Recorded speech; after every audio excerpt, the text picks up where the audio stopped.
आशा करता हूं आप सब बहुत अच्छे होंगे। मेरा नाम है सिद्धांत अग्निहोत्री। स्टडी ग्लोस पे आपका बहुत बहुत स्वागत है। क्या आर्टिकल 370 वापस आएगा? अब आज सुप्रीम कोर्ट इस पे फैसला देगा, तो हम बात करेंगे कि आर्टिकल 370 की। लिमिटलेस लीडरशिप का कोर्स लाइव है दोस्तों, कल क्लास हुई, बहुत बच्चों ने इसका फ़ायदा उठाया, तो आप ज़रूर इसको अवेल करें।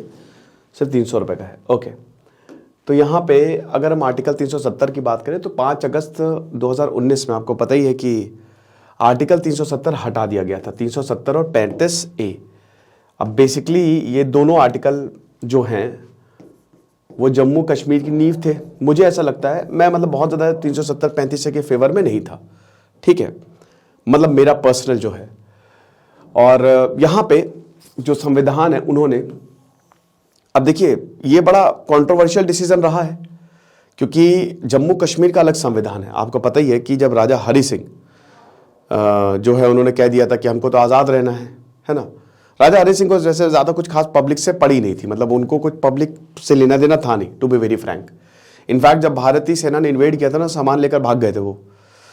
तो यहाँ पे राजा हरि सिंह जो हैं एक तरीके से जब वो आए यहाँ पे थे राजा हरि सिंह, तो उन्होंने कहा था कि हमको आज़ाद रहना। अब राजा हरि सिंह को वैसे तो मेरा मानना ये है कि तुरंत उनको 15 अगस्त को ही साइन कर देना चाहिए था, 15 अगस्त को ही उनको तुरंत इंस्ट्रूमेंट ऑफ एसेशन साइन कर देना चाहिए था। और अगर वो ऐसा करते तो कमाल हो जाता, क्योंकि फिर पूरा जो कश्मीरी है वो हमारा हो जाता, फिर कभी पाकिस्तान उधर आता ही नहीं, तुरंत हमारी सेना जो है बॉर्डर पे लगा दी जाती।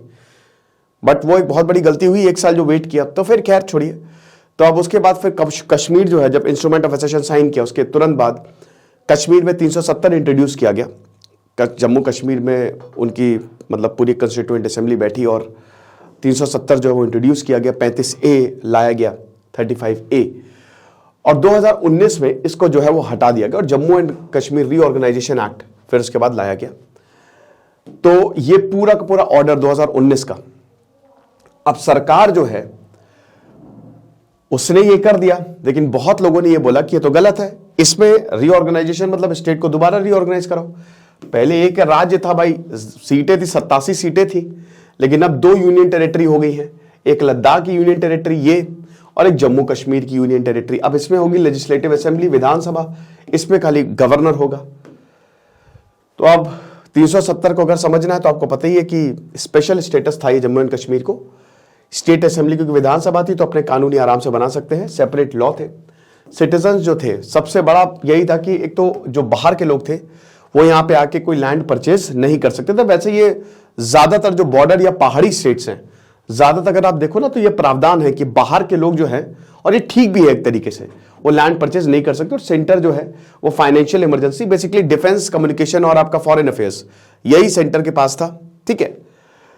अब ये था, पहले क्या था कि 370 जो है उसको स्पेशल स्टेटस जो है वो जम्मू कश्मीर को देखा जाता था। देखिए एक चीज समझिए कि स्पेशल स्टेटस खाली जम्मू कश्मीर को नहीं, बहुत सारे ऐसे राज्य हैं जैसे नॉर्थ ईस्ट के भी राज्य हैं, उनको भी स्पेशल स्टेटस मिला हुआ है। तो जम्मू कश्मीर जो है अब जैसे भारत के बाकी राज्य और यूनियन टेरिटरी, वैसे इसमें जो है, हाँ जम्मू एंड कश्मीर अलग, बिल्कुल मैंने बताया ना 370 और 35 एकदम अलग कर दिया था उसको। जम्मू एंड कश्मीर जो है उनकी डुअल सिटीजनशिप है, कश्मीर और भारत दोनों सिटीजनशिप है, और ऐसा किसी भी राज्य में आपको नहीं मिलेगा। लेकिन अभी जो है 370 हटाने के बाद खाली एक ही स्टेट असेंबली का जो टेन्योर है वो 6 साल का है, और अभी यूनियन टेरिटरी असेंबली का टेन्योर जो है 5 साल का है, ठीक है। तो काफी बदलाव हमको देखने को मिले हैं सिंगल सिटीजनशिप के साथ। अब भाई क्योंकि अलग है तो अलग झंडा है जम्मू एंड कश्मीर का। भारत का आपको पता है कि national flag prevails. Centres authority जो है, मैंने क्या बताया, खाली एक्सटर्नल अफेयर्स यानी कि फॉरेन, डिफेंस और finance and communication, that's it, इसके अलावा कुछ नहीं है। और उसके बाद सेंटर जो है वो एडमिनिस्ट्रेटिव लोकल, अब लगभग सारी चीजें जो बाकी राज्यों में लगती है तो एडमिनिस्ट्रेटिव लोकल रेगुलेशंस भी अब सेंटर जो है वो रेगुलेट करेगा। अभी कश्मीर को परमानेंट रेसिडेंट सर्टिफिकेट की जरूरत नहीं पड़ेगी। पहले ऐसा था कि मतलब आपको परमानेंट रेसिडेंट, कि आप यहां पे परमानेंट रेसिडेंट हैं, आप दिखाइए, आपको जो भी सुविधाएं मिलती हैं 370-35 से कहता है वो मिलेगी। लेकिन अब क्योंकि हटा दिया गया है वो, तो अब कश्मीरीज को ये बिल्कुल नहीं दिखाना है।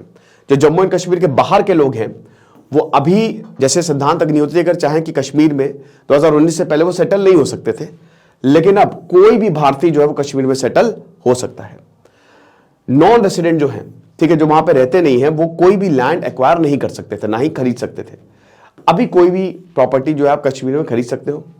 कश्मीरी वुमेन अगर किसी नॉन कश्मीरी से शादी करती थी तो प्रॉपर्टी जो है वो उसको नहीं जाएगी। जाहिर सी बात है, जैसे मान लीजिए कि कोई कश्मीर की कोई औरत है, कोई मोहतरमा ने शादी कर ली पंजाब के कोई या चलिए यूपी के कोई आदमी से, तो वो प्रॉपर्टी जो उसके पास थी उनके पूर्वजों की, वो फिर उसको नहीं मिलेगी, क्योंकि अगर उसको मिलने का मतलब ये है कि ऑटोमेटिकली जो है उसका हस्बैंड पार्टनर हो जाएगा। और मैंने क्या बताया कि इस लॉ के तहत कोई भी बाहर का आदमी यहां पे लैंड जो है वो नहीं खरीद सकता, तो इसलिए प्रावधान रखा गया था। अब ये हाईली डिस्क्रिमिनेटरी है। अब इसमें भी कोई भी कहीं पे भी हो तो आप प्रॉपर्टी इनहेरिट कर सकते हैं। तो अब सुप्रीम कोर्ट जो है वो अभी 11 दिसंबर को यानी कि कल अपना वर्डिक्ट देगा। बहुत सारी पिटीशंस जो है वो डाली गई थी। अब 370 की जो एब्रोगेशन है कि किस ग्राउंड पे आपने 370 को एब्रोगेट किया है, इसको खत्म किया है, क्योंकि ये संविधान के हिसाब से तो नहीं है। तो सुप्रीम कोर्ट ने पिटिशनर्स को सुना और अब 5 जजेस की जो बेंच है, जिसमें चीफ जस्टिस डीवाई चंद्रचूड़ है, बाकी justice Sanjay Krishan Kaul, Sanjay Khanna, justice B R Gavai और जस्टिस सूर्यकांत, ये सब अपना जो निर्णय है वो कल डिलीवर करेंगे। 370 को क्या वापस लाना चाहिए कि इसको हटा, जैसा एब्रोगेशन था वो होने रहना चाहिए। मुझे लगता है कि बहुत कम चांसेस है कि वापस इसको रिस्टोर किया जाएगा। आर्टिकल 370, अब देखिए इन चीजों पे जो है वो विवाद, क्योंकि आर्टिकल 370 जो हटाया गया, क्योंकि भाई संवैधानिक असेंबली थी, बट क्योंकि अब संवैधानिक असेंबली है नहीं, एग्जिस्ट ही नहीं करती है, तो आप कैसे हटा सकते हो। अब यही एक तर्क सरकार ने भी दी कि भाई एग्जिस्ट ही नहीं करती है ना, तो हमारे पास ये प्रावधान है कि हम हटा देंगे उसे, ठीक है, प्रेसिडेंट के ऑर्डर से। तो अब यहां पे आर्टिकल 370 को खत्म करने का संवैधानिक है या अनसंवैधानिक, ये कॉन्स्टिट्यूशन के हिसाब से अनकॉन्स्टिट्यूशनल है। फिर क्या संविधान को फॉलो किया गया है, क्या संसद और राज्य की शक्ति को एकाएक खत्म किया गया है, राष्ट्रपति के आदेश सिर्फ एक प्रेसिडेंट ऑर्डर से आपने 35 से हटाया, विशेष राज्य का दर्जा, फिर जम्मू कश्मीर जो पुनर्गठन अधिनियम है, ये कितना सही है कितना गलत है कि आप अपनी मनमर्जी से ले आए। तो इन सारी चीजों पे कल जो है वो वर्डिक्ट आएगा और सब जो है वो बातें जो है वो क्लियर होंगी। अब आपको बता दूं कि तकरीबन 23 याचिकाकर्ता है, 23 लोगों ने यहाँ पे पिटीशन दायर किया और काफी बड़े बड़े लोग हैं, ठीक है ना। इसमें आपको बता दूं कि जो पूर्व वाइस मार्शल कपिल काक हो गए, IAS हिंडल हैदर हो गए, फिर मेजर जनरल अशोक मेहता हो गए, फिर अमिताभ पांडे और गोपाल पिल्लई हो गए, ये सब भी इसमें शामिल हैं। और बाकी people's union for civil liberty, Jammu and Kashmir bar association के लोग, बाकी ये जितने भी आपको दिख रहे हैं ये याचिका करता है, ठीक है।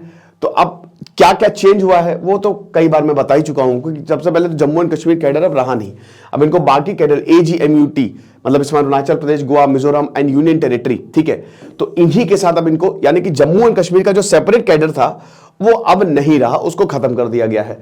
फिर उसके बाद डोमिसाइल लॉ, डोमिसाइल मतलब क्या होता है, वहां पे रहने वाला, है ना। यूपी, जैसे मैं यूपी में रहता हूं तो एक डोमिसाइल सर्टिफिकेट की जरूरत पड़ सकती है। जैसे मान लीजिए कि मुझे कहीं यूपी की सरकार की वारंट्स निकली, तो उसमें कहते हैं कि डोमिसाइल सर्टिफिकेट लाओ, कि आप दिखाओ कि आप उत्तर प्रदेश के रहने वाले हो कि नहीं हो। ऐसा तो नहीं कि बाहर के हो और आप आ गए, आपको यहां पे जॉब चाहिए, क्योंकि कई बार क्या होता है कि आपको मतलब वो जो जॉब होती है ना खाली उन्हीं स्टेट्स के लोगों के लिए निकलती है। तो ये तो खैर एक एग्जाम्पल था। तो 2020 में रिवोकेशन के बाद, एक साल के 8 महीने बाद सेंट्रल ने डोमिसाइल क्लॉज इंट्रोड्यूस किया Jammu and Kashmir reorganization act के तहत, ठीक है। अब इसमें रेसिडेंस और recruitment rules, basically domicile recruitment के लिए ही मेन होता है, ठीक है, सबसे इंपॉर्टेंट यही होता है। अब कोई भी जम्मू एंड कश्मीर में सिर्फ 15 साल तक रहा है या फिर उसने 7 साल तक क्लास 10th और क्लास 12th तक पढ़ाई की है यहां पे, तो वो एलिजिबल है डोमिसाइल सर्टिफिकेट के लिए। पहले ऐसा नहीं था, पहले अगर आप यहां पे पैदा हुए हैं तभी, लेकिन अब अगर 15 साल से आप रह रहे हैं, 7 साल तक आपने पढ़ाई भी की है, काम हो गया आपका। तो अब इसमें सबसे बड़ी बात, सबसे ज्यादा फायदा किसको मिला, जो पाकिस्तान ऑक्युपाइड कश्मीर से आए थे, जो वेस्ट पाकिस्तान के रिफ्यूजीज थे, और सबसे बड़ी बात जो 4000 वाल्मीकि और 24,000 माइग्रेंट वर्कर्स थे।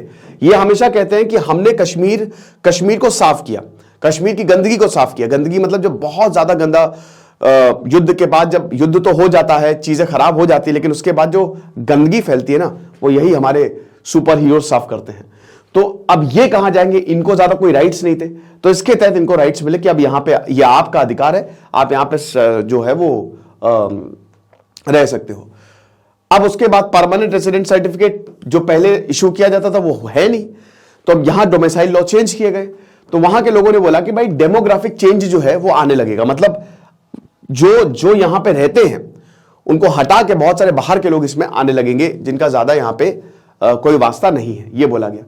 फिर उसके बाद मिनिस्ट्री ऑफ होम अफेयर्स की बात करें तो 2020 में उन्होंने 14 लॉज जो फॉर्मर स्टेट के थे, ठीक है, और 12 अदर्स उनको और रिपील किया, उनको हटाया, जिसमें एक तो लैंड की आप लैंड खरीद सकते हो, तो जो भी लैंड से रिलेटेड लॉस थे उसमें अमेंडमेंट हुए कि इसके तहत आप लैंड नहीं खरीद सकते, बट ऐसा कुछ भी नहीं है।